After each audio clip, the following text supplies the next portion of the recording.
column and thin cylinders. So first we will go for columns and then we will go for thin cylinders. Now first two steel columns, so P length L and yield stress is given 250 MPa and Q is given 2L and yield strength Fy is 500 MPa. Same end conditions we have and the ratio of buckling load of column P to column Q. So we have end conditions same, so we can write pi square EI upon L square. Now I have for first and for second we have pi square EI upon 2L square. So from this we will get PP upon PQ, that is ratio of column P to the column Q of buckling load is 4. So answer is D. The ratio of the theoretical critical buckling load for a column with fixed end to that of another column with same dimensions and material but with pin ends. So now for fixed ends we have L that is equal to L by 2. So we have this will be fixed end PF and this will be P pinned, which is pi square EI upon L square. So this becomes 4 pi square EI upon L square. And from this we will get this value as 4. D answer again. Then the effective length of column of length L fixed against rotation and translation at one end and other end is free. So when one end we are going to say fixed against rotation and translation, means end is fixed and other free. So we have 2L. So again we have answer that is 2LD. Then a long structural column, both ends hinged, is acted upon. So this is actually, if you remember, this is equation that is of Euler's formula. And from this we will get option A, pi square EI upon L square. Now we have these 4 columns where we have 4 end conditions. First is first end fixed, other free. Then we have one end, both end pinned. Third, both end fixed. And fourth, one end fixed, another is simple. So for first, if we will go, we have L, that is 2L. For second, L equal to L, L effective equal to L. Third, L effective equal to L by 2. And fourth, L effective equal to L by root 2. And we have to write correct order. And that order, we have increasing order. So maximum value, we are with L that is equal to 2L. So we have this increasing order we have mentioned here. Means we have to write minimum first and maximum last. So L equal to whichever is lowest value, that will give us P value maximum. And L lowest, we have L effective equal to L by 2. That will be lowest. Then we have this will be second lowest value of L effective. So we have first minimum value. So whichever we have L effective maximum. So this is maximum. So this is 1. Then we have 2 increasing. Then we have this 3. And then we have this will be 4. And therefore answer is D again. Then when a column is fixed at both ends corresponding to Euler's criteria, load is already, we have L equal to L by 2. So it becomes 4 pi square EI upon L square. So D option.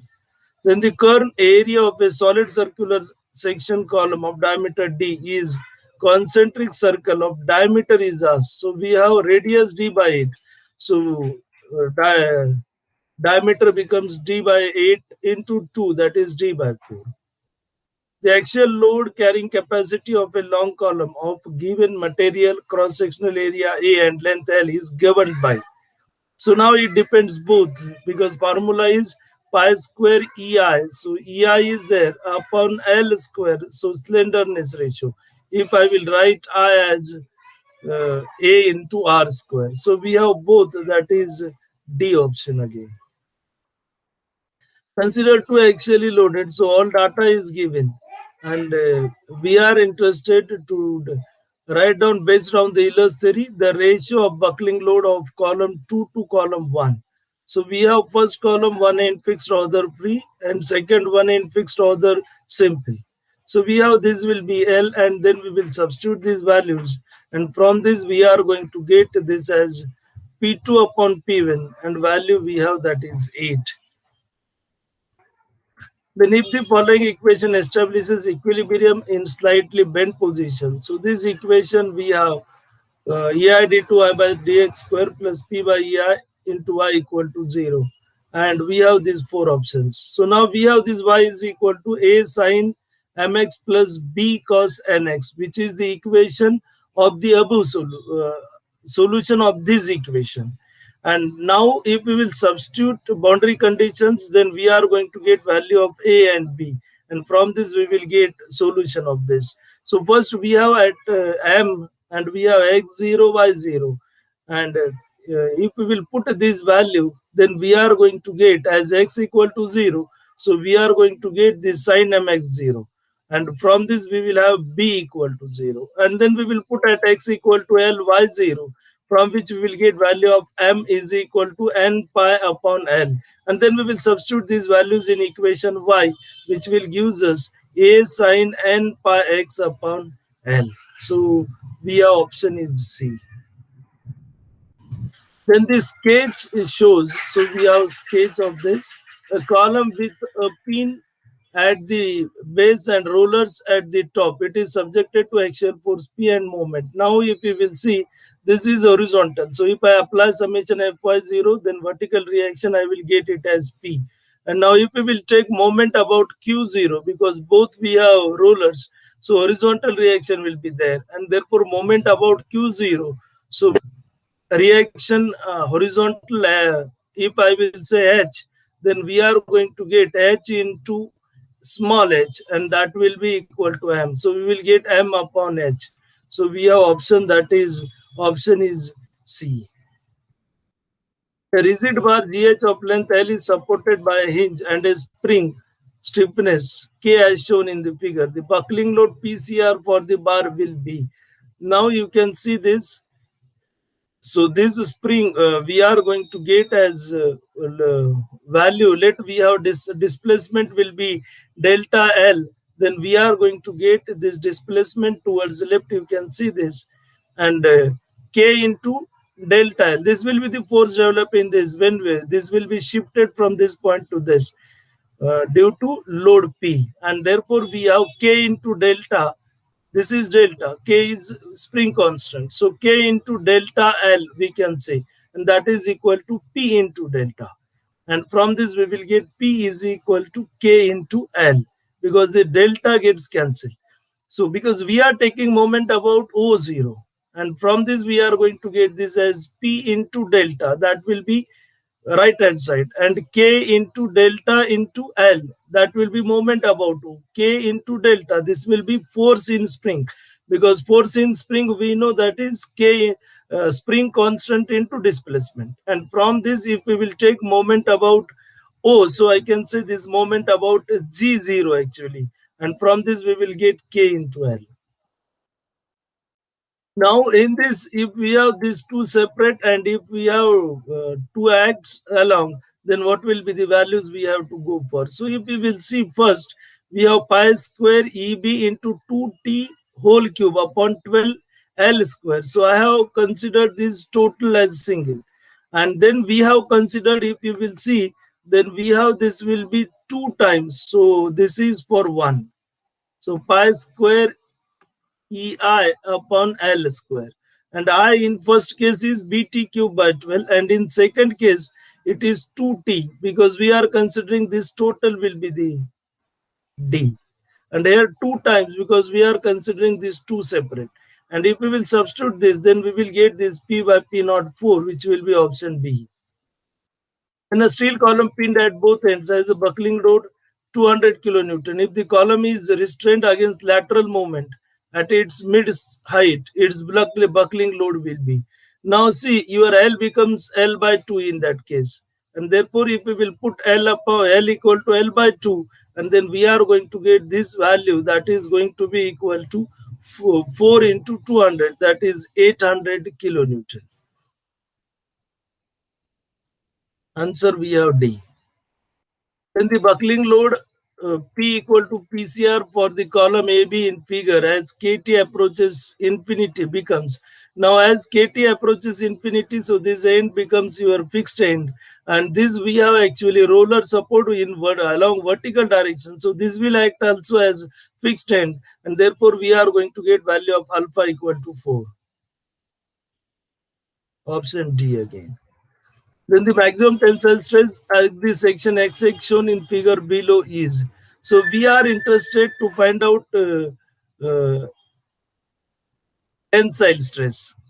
So this portion. So in this portion, we have actually due to this force also axial force P, and then moment we are going to get at center, and this will be P into D by 4. So you can see this first summation sigma suffix A 2P by BD and sigma B now P into E. Already I mentioned D by 4 and Y. So we have now for this XX we have section will be in this fashion. So we have only section which will be D by 2 and this will be B.